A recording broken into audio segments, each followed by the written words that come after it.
So, last weekend we had one of the best Formula 1 races that we've had in years at the Hungaroring. And since the sport has now gone into a month-long summer break, I thought I'd pick up a copy of the new F1 game to fill this void during these dead summer months that we have in gaming. But it's got a few issues. In fact, quite a few issues. It's pretty unstable, particularly on PC. There's not really any modes to talk about, and there's no career mode anymore, which has been a staple of the game for years. And yet, it's still one of the best driving games around currently. So, is it a good game or not? Welcome back to CONSPECTUS.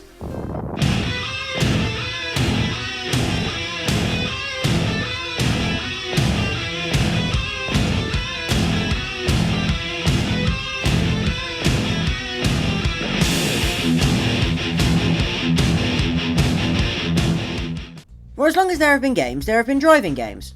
By planting a 2D object in the centre of the screen and zipping a background past it, you could recreate that feeling of getting in a car and hurtling down a street. There are a whole host of driving games in the 1980s like this, including Pole Position, Outrun, and Hard Driving. Playing these games back for making this episode, I realised just how hard they were. I mean, I'd constantly crash every time I tried to turn a corner, and the AI would just smash straight into the back of you, no matter where you were. And yet what was clear was that this feeling of speed that the games generated was unmatchable in any other genre.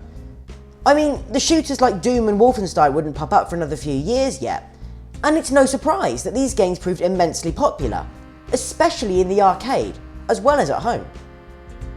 Driving games over the next 10 to 15 years evolved dramatically from their ancestors, with 3D modelling, AI rubber banding and increased intelligence, ever-enhancing graphics, and various forms of multiplayer, all adding new layers to the simple drive-around-a-track formula.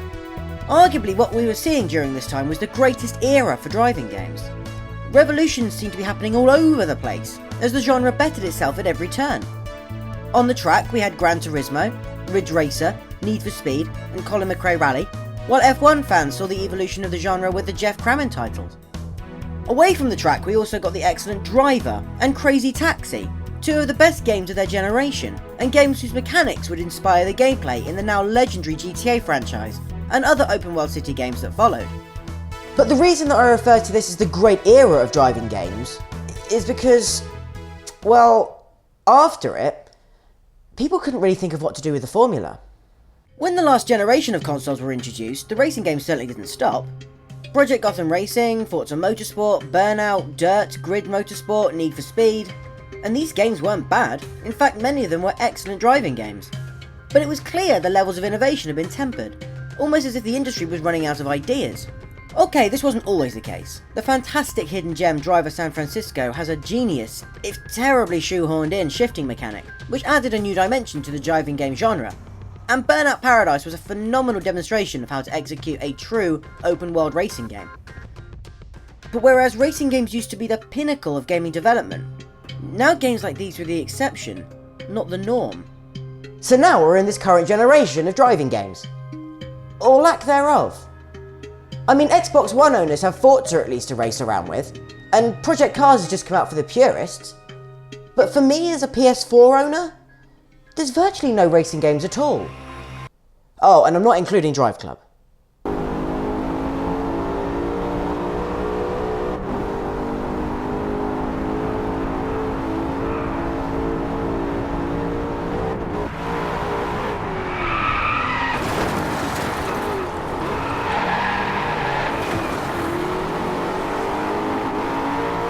So I bought F1 2015 to fill that hole. I do love Formula 1 and haven't owned an F1 game for a number of years, so thought now was the time to reinvest in the franchise. Developed for the current generation of consoles, there's quite a bit to like about it. It's a fantastic driving experience, with that feeling of intense speed and challenging driving brilliantly captured by the in-game engine. The AI are challenging but intelligent and put up a great fight whether you're leading the pack or in the midfield. And it does look absolutely stunning. But there's also quite a lot not to like. Apart from the two variants on the racing season, there's virtually no modes at all. There's reported issues with the online multiplayer, and no split-screen multiplayer either. And the PC version, like too many games currently, is virtually unplayable.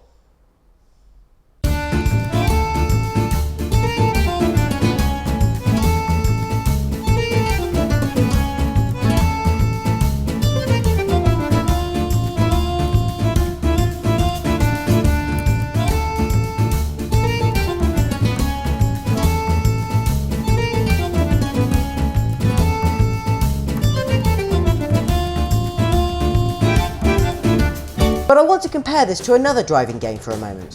One that I was certainly looking forward to, and one that is actually reviewed fairly similarly to F1 2015. The Crew. The premise sounds really interesting. You have the entire continent of America in front of you in probably the largest game world I've ever encountered. A large selection of cars, tracks on all sorts of surfaces and locations, thousands of parts to collect in order to upgrade your car, and a lengthy list of various types of driving to undertake, both on and off-road. It all sounds fantastic, and in many ways it was. Some of my favourite gaming moments of the last year involved loading up the game and going for a nice long drive through the Rocky Mountains and across the Midwest. But there was something fundamentally wrong with the game that took away from all that. The driving was awful. The handling was dull and unresponsive, the crash physics were more scattergun than an American drone strike, the AI were either stupid as hell or virtually impossible to beat, and the whole experience was genuinely quite unpleasant. So we have here two games with completely contrasting issues. One is a fantastic driving experience with very little else to do or see. The other gives you a phenomenal list of things to do, but the driving is poor. So which is more important? The driving, or the stuff to do while driving? Here's how I see it. I really wanted to love The Crew. It's a game that has so much going for it. But the fundamental core gameplay experience, the very essence of the game, and of driving games in general, is driving. Your favourite driving games will have a great set of driving mechanics as part of the game, and any game in which the driving isn't very good will be hugely worse for it. And The Crew is a prime example. And I can't say the same about F1 2015. Yes, I would love lots more to do. A proper career mode, more options for racing, maybe some legendary cars and tracks, challenges. And releasing the game with such problems on PC just isn't acceptable. Not just in driving games, but in general. I'm looking at you, Batman! But I haven't actually had a bad time with the game.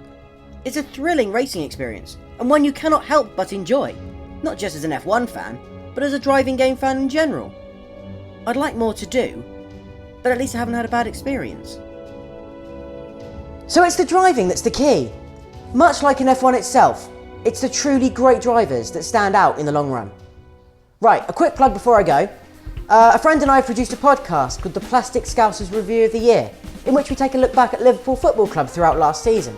It's got one or two surprises in there and an awards ceremony as well, so there's plenty to listen out for. See the link in the comments box below. Oh, and while you're at it, why not subscribe? It's what your parents would want of you. Probably.